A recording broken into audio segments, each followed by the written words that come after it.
business experts by many, but did you actually know that this guy has been pretty busy otherwise as well? He's, for example, written 20 patents. Please come on stage to talk about no more, no less than the future of Wi-Fi, Jason Hintersteiner. Break a leg, man. Thanks. Is this thing on?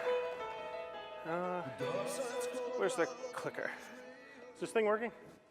Can you guys hear me? Yeah, great. First, let me be the first to welcome you to Orlando.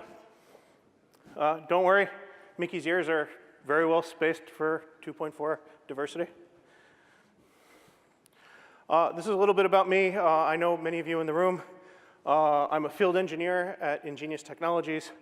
I've spent about a decade working in Wi-Fi. Before that, I was a systems engineer working in the semiconductor capital equipment industry, so a little bit different than what I do currently. I've got a lot of certifications, including the CWNE, and I've been doing a lot of stuff, and as UC introduced me, I'm an expert in small and medium business Wi-Fi, which is kind of a specialty for this group. And what I'm going to be talking about is nothing, apparently. What I'm going to be talking about is Wi-Fi. So as many of you know, Wi-Fi turned 20 this year, so happy birthday to Wi-Fi. Next year, Wi-Fi can legally drink. Not that that has stopped most of us in the room. And the agenda for today's talk is Back to the Future. So let's see. This one's going to tell us where we're going. This one tells us where we are. And this one's going to tell us where we were. So I'm going to start with a brief history of RF communications and radio in general, because let's talk about where we were. Because radio itself, forget Wi-Fi, but radio itself is less than 200 years old. And it's pretty amazing if you think about it, that the field that we work in and make a living out of, in and of itself, is actually that young. It was only in the 1830s that there were early experiments into wireless telegraphy to begin with. And it wasn't until the 1870s that Maxwell actually published the initial Maxwell equations that show how electromagnetic waves actually propagate through free space that actually make radio transmissions even possible to begin with, and make all of this technology even work at a fundamental level. In the 1890s is when Tesla proposed a system for transmitting power and information wirelessly. 1894, Marconi constructed the first wireless telegraphy system. 1906 is when patents were first filed for the first crystal radios, which required no external power source. 1914 to 1921 were when the first radio stations were licensed in the USA and other countries. 1922 is when the US Bureau of Standards started publishing guides so that people could build their own crystal radio sets. And that's when actually radio communications actually started to take off in the US and in other countries. Mid-1920s is when vacuum tubes were invented, and this became important to actually enhance the performance of radios so that they were actually a little bit more reliable. Right? Vacuum tubes being more reliable, right? Think about that concept. 1933 is when frequency modulation was invented. Right before that, we only had amplitude modulation. I know everybody in the room is hopefully familiar with amplitude modulation. But this is when frequency modulation was invented because it showed reduction in static and interference compared to amplitude modulation. In the 1930s is when we started seeing analog TV being broadcast on VHF frequencies using first amplitude and then later frequency modulation. 1942, the first woman of Wi-Fi, Hedy Lamarr, patented frequency hopping spread spectrum. It wasn't actually used until the late 40s and early 50s, but she patented it during World War II. 1946, AT&T commercialized the first mobile phone service. 1947 is when solid-state transistors were invented by Bell Labs to ultimately replace vacuum tubes. 1950s, transistor radios start appearing on the market. 1953, we get color television. All right, but now let's start getting into communications. 1962, we get our world's first communication satellite, relaying the first publicly available live transatlantic television signal across the world. 1970s, US Navy starts experimenting with radio and satellite navigation. 1973, Motorola introduces the first handheld mobile phone. 1979, the first analog cell system was deployed by NTT in Japan.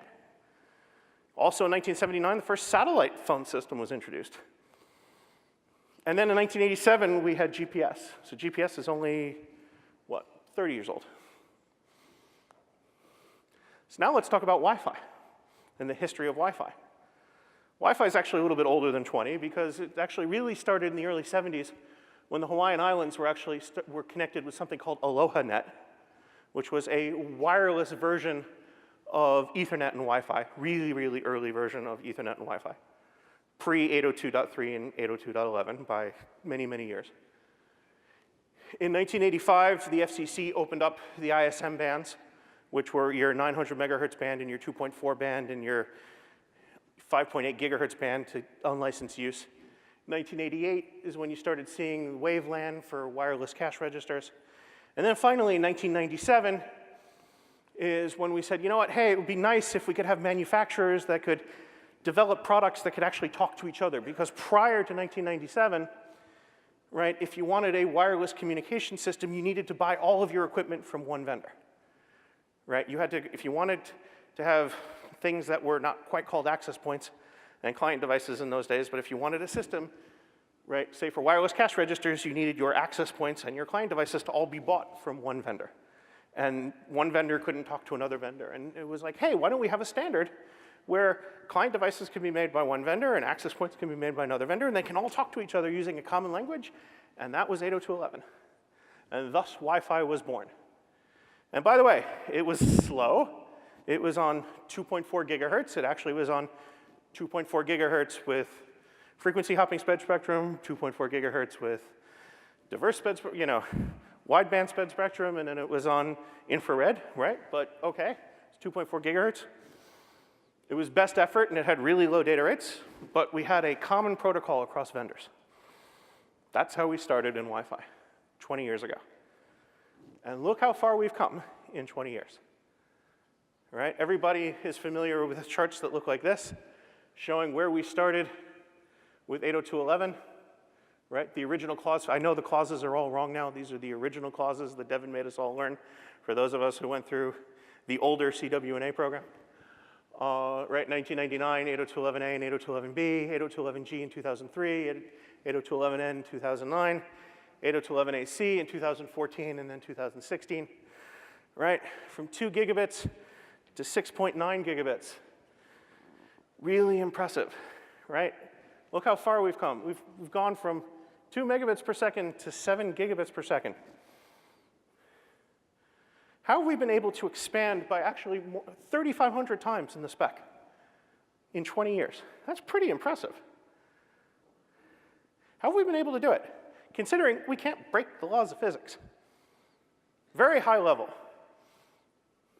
I know we have entire guides. We have CWNA guides and CWAP guides and CWDP guides to tell us the exact details of how we've done it.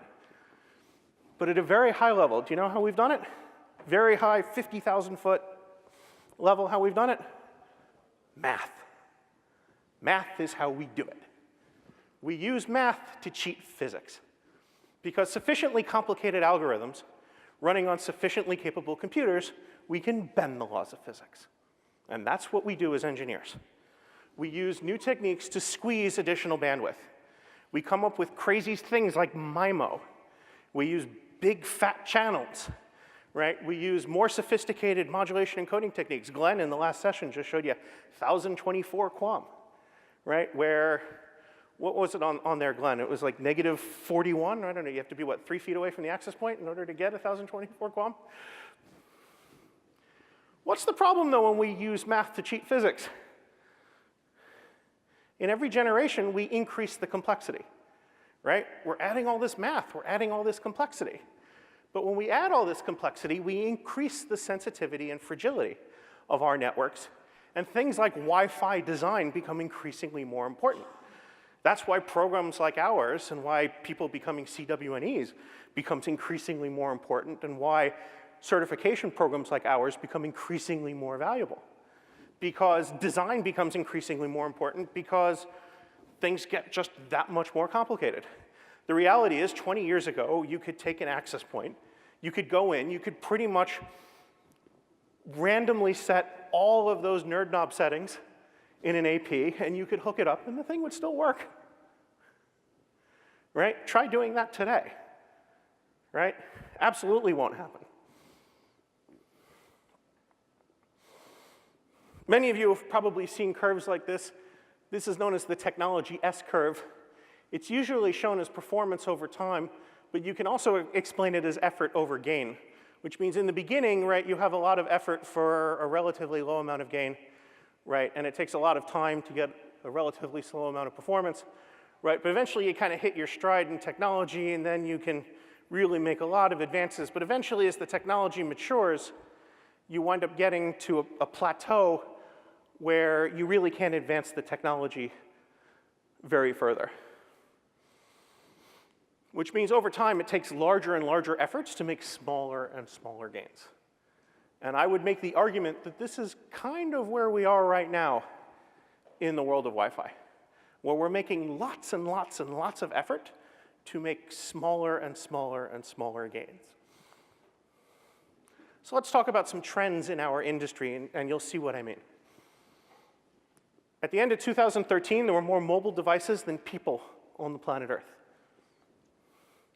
By 2020, it's predicted that there'll be somewhere on the order of 24 billion devices connected to the internet. Most of these will be using some type of wireless communication for access to the internet. And this past April, Wi-Fi Alliance was quoted saying that the 2.4 gigahertz and 5 gigahertz RF spectrum are expected to be fully saturated by 2020, requiring the need for more spectrum, especially in the 900 megahertz and 60 gigahertz bands.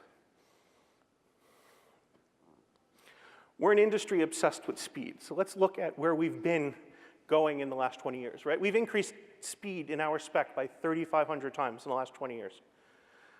One of the reasons why, it's really easy to market the concept of throughput. Plus, there's also been an ever-increasing demand for bandwidth. We have more devices on the network, and generally, we've had more consumption of bandwidth per device. What's the problem, though? We're out of mathematical tricks to cheat the physics to go faster, right? I can't really add channel size, right? Bandwidth limitations make wider channels impractical, right? We have these 80 megahertz channels and 160 megahertz channels in the spec. I don't have enough spectrum to use them. I don't have enough independent channels to actually practically use them in most environments, even in SMB environments. Even in home environments, I don't really can use them. MIMO, can't really add more spatial streams, right? Mainly because of limitations on the client devices. Most client devices don't support anything above 2 streams. So I can support 8 streams on the client, on the access point, but I can only support up to 2 streams on the client, right? Plus, all right, well, maybe I can optimize overhead, but there was a fair amount of effort done in 802.11n and 802.11ac to minimize overhead, so there's really not a lot of gain to be had there. We've gotten to plaid. We can't really go faster anymore, right? And I think given where our current specs are headed, there's an acknowledgement in the industry that we really can't just go faster. We're also an industry obsessed with ease. For 20 years, we have told people that it's easy to deploy Wi-Fi.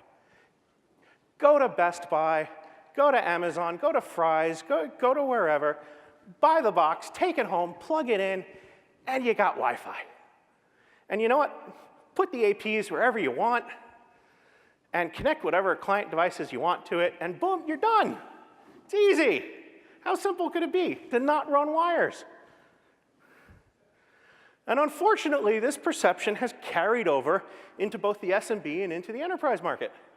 Because we have told people for 20 years that it's just too damn simple to deploy this stuff. So what do we get? Too bad Eddie is not here. We get bad-fi, right? Increased complexity makes Wi-Fi harder, not easier. All of our markets have both higher dependencies as well as higher expectations for the performance of Wi-Fi. And what do? We focus on things like cloud controllers and pretty dashboards. We're not really focusing on getting around the real complexity issues. We do focus on things like, okay, We're going to try to continue to make it easier on the customer by, let's try to make RRM easy for the customer by building even more complicated algorithms to compensate for the fact that we're going to still allow customers to put the APs wherever they want and just let them channelize them however they want, and we're going to try to fix it all in software. And that's what we spend our focus as vendors doing. Meanwhile, there's actually no motivation for client device manufacturers to actually make good clients, which I will come back to as a running theme. We're an industry focused on selling products, not applications. This was a great quote from Gartner. Our friends at Aerohive sent out this Gartner report to anybody who signed up for it. WLAN resellers and implementers are trained to install specific vendor solutions and prioritize such practices rather than try to understand the end user experience that is needed to optimize business application productivity. I saw that one statement and I was like, wow, that's just a summary of our entire industry for the last 20 years. We don't understand our customers' applications and devices. We're in the business of selling SKUs. We're in the business of selling products and hardware, not solutions. We tend to be motivated to sell more, not necessarily selling right. We help author RFPs based on the specs of the product, not based on what the customer actually needs for their environment. And we're also always focused on our own little piece of the puzzle, right? Not on the whole solution needed for the customer.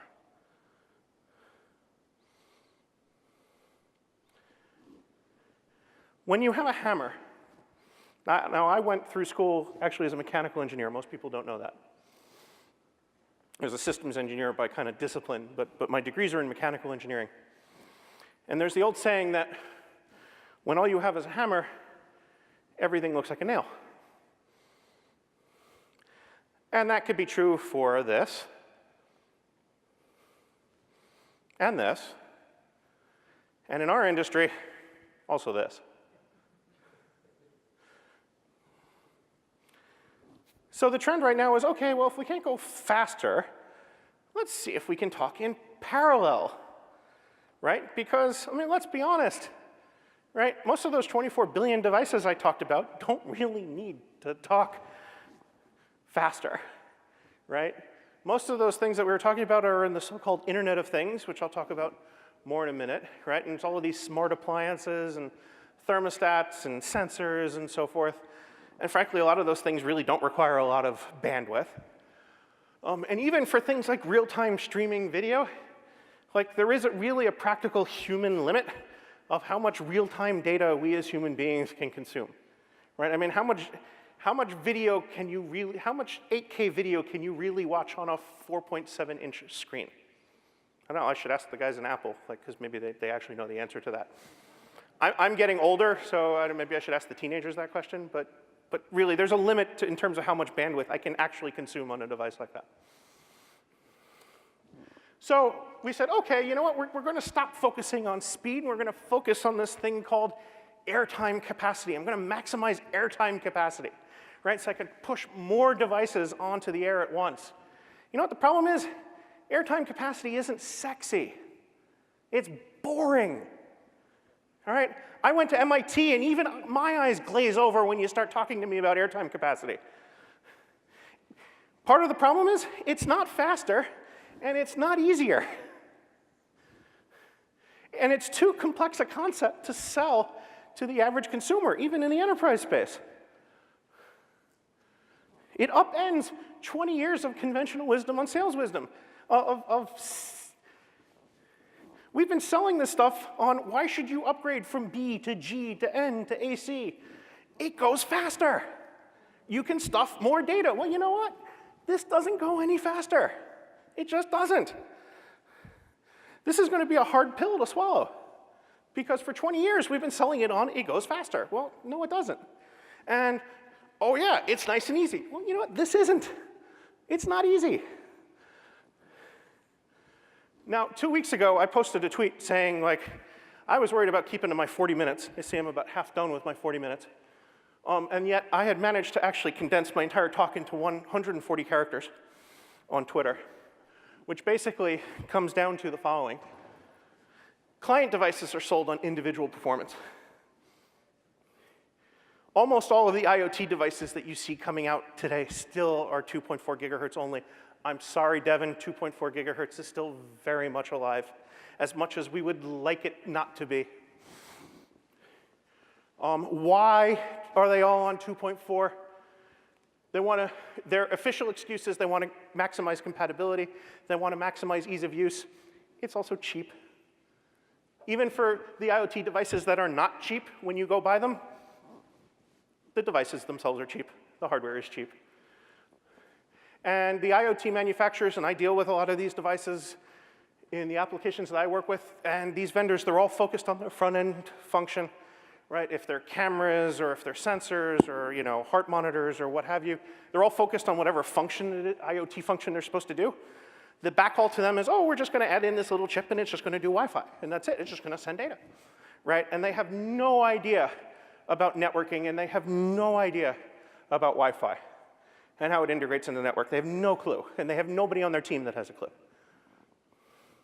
For 20 years, our industry has told everyone to take whatever bad client you have and just put it on our network, and it's going to have great performance.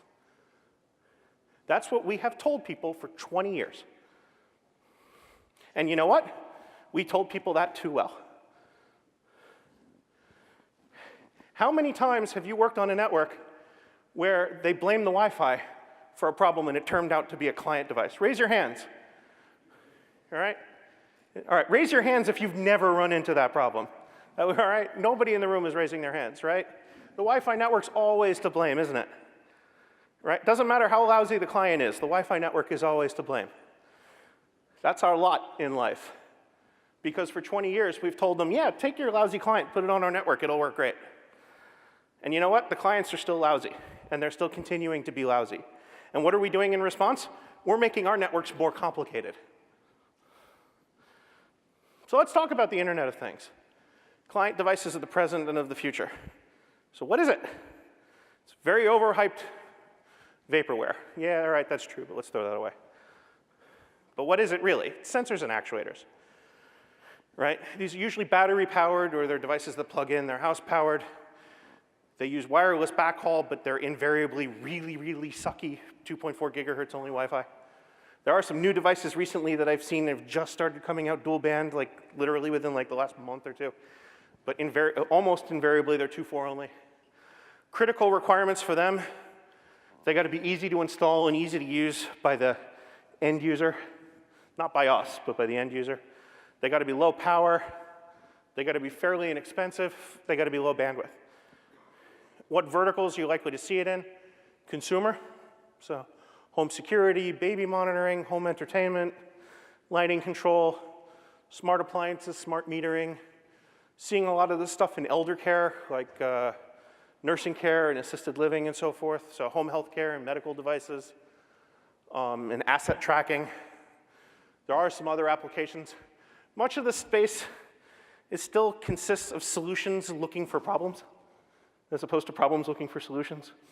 That said, there's more and more of this stuff out there, and more of this stuff on our networks. So let me take a step back a little bit and talk about how a spec actually becomes a feature. And I'm going to deviate a little bit from the CWNA course that I sat in for the last 3 days, and talk about how a spec really becomes a feature. So first, we'll start with the spec being created at the IEEE. Right? You can go to standards.ieee.org, and you can develop, the standards are developed by committee, and it's open to everyone. And generally, the largest equipment and client device vendors are represented. And they have a lot of really, really, really smart people, people way smarter than me, that sit in on that. A lot of RF physicists, a lot of academicians that sit on that. Some really, really smart people from the vendors. In other words, these guys. All right, that's a little unfair, I'll grant. Somebody once said that about me. All right, several people have said that about me. Let's get rid of that. What's the problem here with this process? It's really long and it's really bureaucratic. How long have they been talking about 802.11ax? What, 2 years at least? Still not ratified? Right? We have draft product out for consumers, right? But they're still talking about it. Many of the specs are compromises. Does anybody remember the 4 optional implementations of transmit beamforming for 802.11n? Does anybody remember how many actually got implemented? Or one of the chipset vendors implemented like 1, but do you remember how many actually really showed up in the market? 0. Of course, part of the problem is many of those specs actually are quite impractical for real-world implementation. Okay. Finally, they come up with a spec. The spec then goes over to the chipset vendors. There used to be many, but in reality, there are like 2 that actually work for APs. And they go through the spec, and they leaf through the 3,500-page spec, and they go, well, we can do this, and we can't do that. And for example, the whole reason we have a wave 1 and wave 2 in 802.11ac is not because the spec was written that way from IEEE. It's because the chipset vendor said, well, we don't know how to do like half of the stuff that they just introduced. So we're going to like do the stuff we know how to do, and then we'll worry about the rest of the stuff later. They also create their own competitive features that aren't part of the IEEE spec, such as WDS bridging. Point-to-point links were never part of the IEEE spec. Tri-band APs were never part of the IEEE spec. 1024 QAM, which is now being introduced in 802.11ax. You can buy that now on a lot of chipsets, 256 QAM on 2.4. You can get that on a lot of APs, not part of the IEEE spec. And then they provide drivers to the AP manufacturers in order to use the chipsets. What are the issues here? The chipset vendors actually have the power in terms of what are the core features that actually get implemented. And right, one of the dirty little secrets of our industry is that every AP manufacturer for a given generation of AP is using the same engine in their access point. But OK, then the access point vendors take the chipset and they make access points. How do they distinguish themselves? A lot of it's through marketing and branding. But they do actually create a lot of features that aren't part of either the IEEE spec or the chipset itself. For example, band steering was created by a specific vendor, and then until everybody else copied them.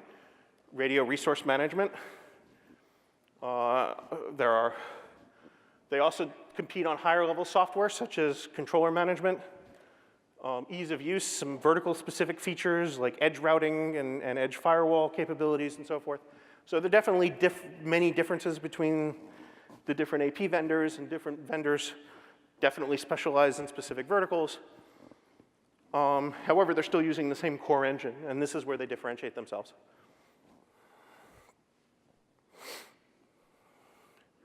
Issues here.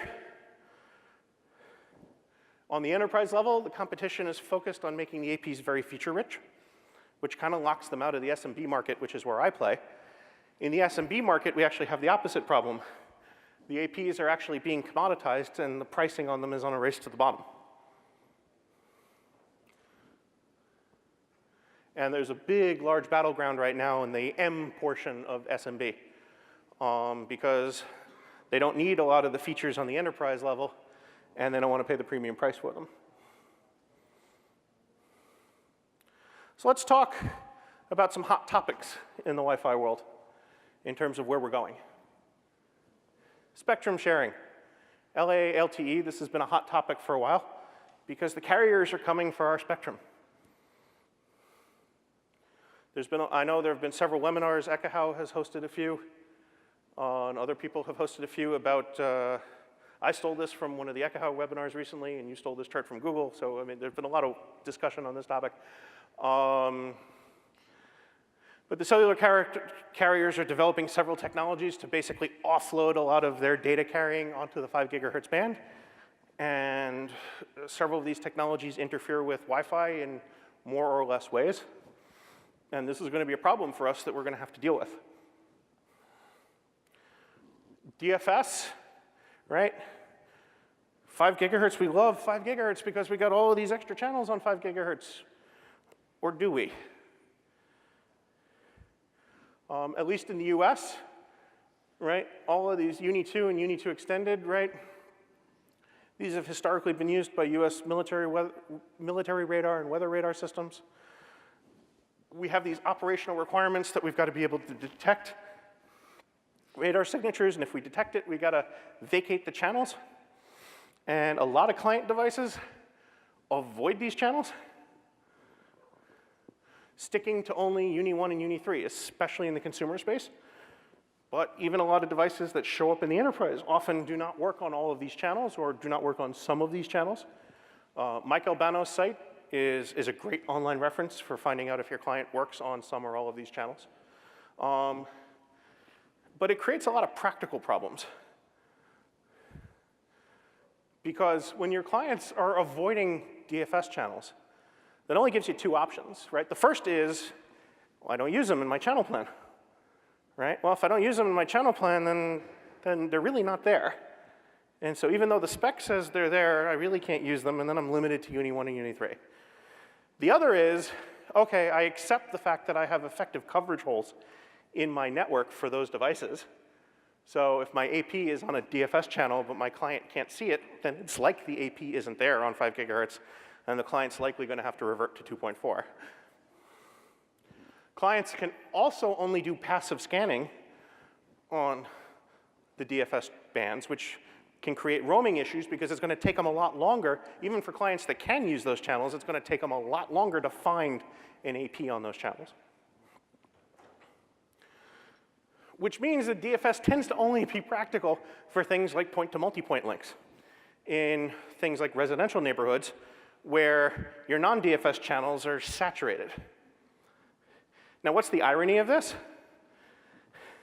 That's where you're most likely to actually have DFS events, is in outdoor environments, right? Indoor environments is the least likely area where you're actually going to have DFS events, right? I prefer to use DFS indoors versus outdoors, right? Because building materials are great at blocking 5 gigahertz comparatively. The short story is we can be using DFS spectrum a lot better than we are, but the rules don't let us. Now we're talking about adding more spectrum. The Wi-Fi Alliance and others, I know there was a big proposal by Google and some other companies about opening up 6 gigahertz. There's been some talk about opening up channel 68 to 96 and 5.9 gigahertz above channel 165. But all of these proposals have all proposed saying, let's open up these channels, but we'll use DFS-like mechanisms to protect the radio systems already on these bands. Well, that would be great if the DFS mechanisms worked. But I would contend that the DFS mechanisms as they exist today don't really work in a practical sense. So we need better guidelines for using this spectrum more practically. So I'm all for adding more spectrum to the space. We absolutely need more spectrum. But we got to fix DFS so that we can actually use this spectrum. Multi-user MIMO, right? This is one of my favorite topics, multi-user MIMO. Right? What is multi-user MIMO? Simultaneous downstream communication from the AP to multiple clients simultaneously. Literally means I'm talking out of multiple sides of my mouth simultaneously. Right? I use transmit beamforming to direct individual traffic to particular client devices across multiple antennas. It is potentially useful, and I use potentially useful in quotes, in dense client environments. But a lot of things have to go right. The clients have to provide position feedback. The clients have to be spatially separated from each other. If they're too close, I can't do the phase separation properly. Plus, I would like to have the clients to have similar data transmission times. The MCS rates don't have to match, but I would like the MCS rates and the data quantity that I have to send together to be matched so that the amount of time that I'm spending talking to each client is roughly the same. But let's look at client support for multi-user MIMO. Right? Let's take a look at some USB adapters that you could go on Amazon and take a look at. Linksys has a couple of models. Edimax has a model.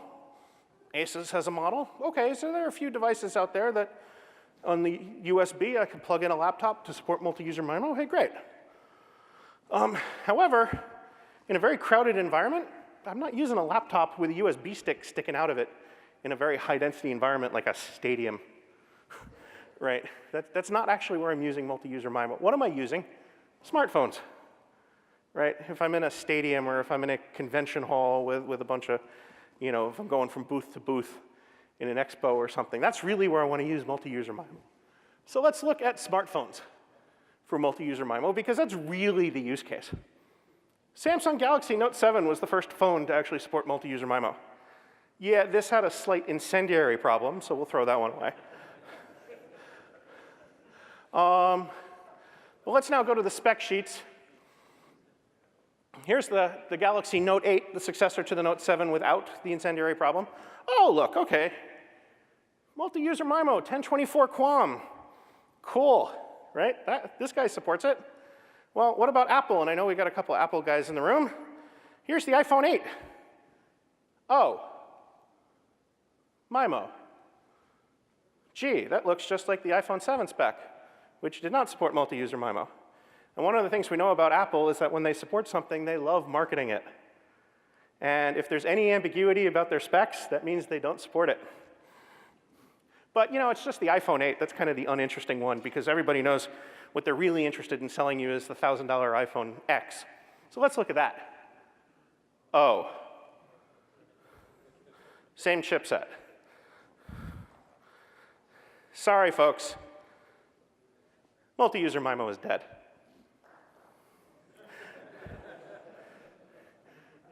Remember, I said multi-user MIMO is only effective in high-density environments with a preponderance of supporting client devices that are radially separated from the AP that have roughly equal amounts of data to send. Right? The smartphone devices, and Apple certainly has the most popular smartphone device, don't support multi-user MIMO, and the brand new Apple devices still don't support multi-user MIMO. Why? They don't have to. They don't have to support it in order to be able to sell them. Apple will be perfectly fine selling the iPhone 8 and the iPhone X without multi-user MIMO, because it doesn't go any faster. In fact, you could argue, because of the overhead frames, that with multi-user MIMO, it probably goes a little slower because of all those sounding frames that it has to support. So if I were to compare an iPhone 7 to an iPhone 8 and benchmark one-to-one, the iPhone 8 probably runs a little slower. Well, that's going to suck from a marketing perspective. Right? I can't sell it on speed if the new one goes slower. So skip that. It's dead because what we've effectively done is we've asked the client device to fix a network capacity problem. But remember, right, the network always gets blamed, not the client device. This will never be a viable market solution. You will never be able to sell client devices to fix a network capacity problem. It does not make sense from a business perspective. Forget about a technical perspective. From a business perspective, this is not a viable solution. So why is this bad news for 802.11ax? I contend that this is bad news for 802.11ax because 802.11ax requires even more to go just right? Because the story gets even more complicated with 802.11ax. 802.11ax has multiple changes to it. Bidirectional multi-user MIMO, culturing multiple navs, dynamic fragmentation, adaptive power. Its key enhancement, though, is this thing called ODFMA, orthogonal frequency division multiple access. It's got multiple subcarriers and time domain multiplexing, which is essentially a variant of TDMA. And it requires the AP to maintain complete control of the channel, as in cellular and LTE networks. Now, a lot of this technology has been proven out in like LTE and cellular networks, so it's not like a lot of this stuff is actually new to radio in general, but it's certainly new to Wi-Fi. But it is an order of magnitude more complex than anything we've done before in Wi-Fi, and it's taking the principle of math to cheat physics to new depths. And there is a fundamental flaw. Does anybody know what the fundamental flaw is? Anybody? All right, since I only have a minute left, I will tell you. Wi-Fi is unlicensed, whereas LTE is licensed. What does that mean? By definition, the AP does not have control of the channel. The AP requires having control of the channel in order to do all of this fancy stuff that you want it to do. But I don't have control of the channel because it's unlicensed spectrum. I don't even have self-interference control of my own damn network, let alone any external interferers in the environment. So can I make it work in the lab? Probably. Can I make it work in the real world? No. Why? Any neighboring Wi-Fi legacy network or legacy Wi-Fi clients are going to constrain any possible gains I'm going to get from this. Right? Plus, also, why should the clients support it? Because just like multi-user MIMO, I don't need it in order to sell devices because it's not going to enhance speed. So I will contend that 802.11ax is dead. And in fact, it's dead before arrival. So I'm going to, the Emperor, because I am Emperor Wi-Fi on Twitter, is going to predict that this is the only AX that the iPhone is likely to support anytime in the near future.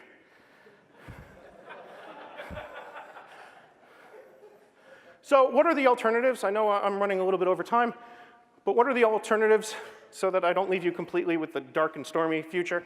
There are things called tri-band APs. I'm showing you one from Ingenious. We are not the only vendor to have a tri-band AP, but this has a dual-band 5 gigahertz radio in addition to a 2.4.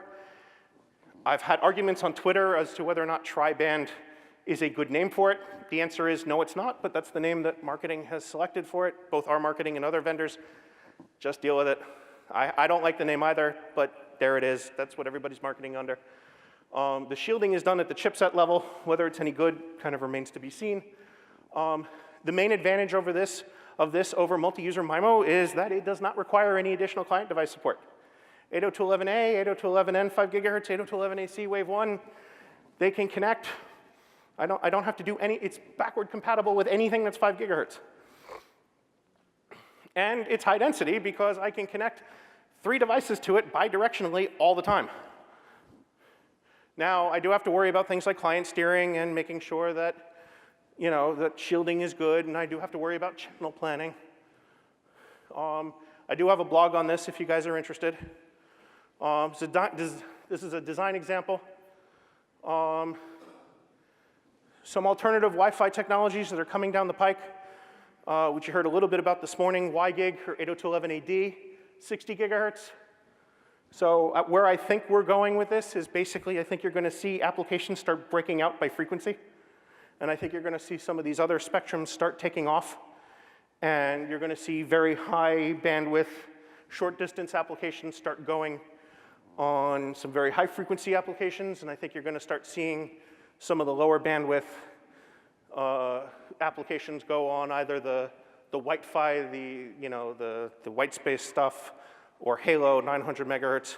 There's also some interesting stuff happening in Li-Fi, which is not 802.11, but that's the visible light stuff. I think it's probably a few years off, but there's some interesting stuff happening there. So where do we go from here? Start with requirements. And I know there'll be a talk from the Wireless LAN Association this afternoon.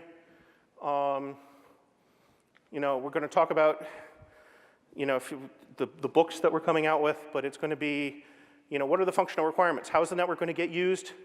What kind of coverage requirements do you have? What kind of capacity requirements do you have, right? What are the design parameters you have control over? The access point model and antenna, the AP location, the AP channel settings, the transmit power settings. My call to action to you, the future of Wi-Fi ultimately depends on the client devices because they will continue to have the cheapest possible components and they will continue to be the worst possible actors on our networks. We need to invest in our designs and in our technologies to be tolerant of the fact that we have to still continue to tolerate the worst client devices on our networks. And frankly, we could use some help from the Wi-Fi Alliance and from others to frankly push for some minimum client standards to help out with that. We have to design our networks for robustness because we can't rely upon boosting speed by using math to cheat the physics. And we need to be able to adapt in working in different RF domains for different applications. And we need to push for appropriate regulation to expand our spectrum and have appropriate DFS regulations to make that spectrum actually usable. If you want to continue to follow my Wi-Fi rantings, you can follow me on Twitter. I'm very active. I also have a blog which I post to fairly frequently, and I'm on LinkedIn. So thank you very much for your attention.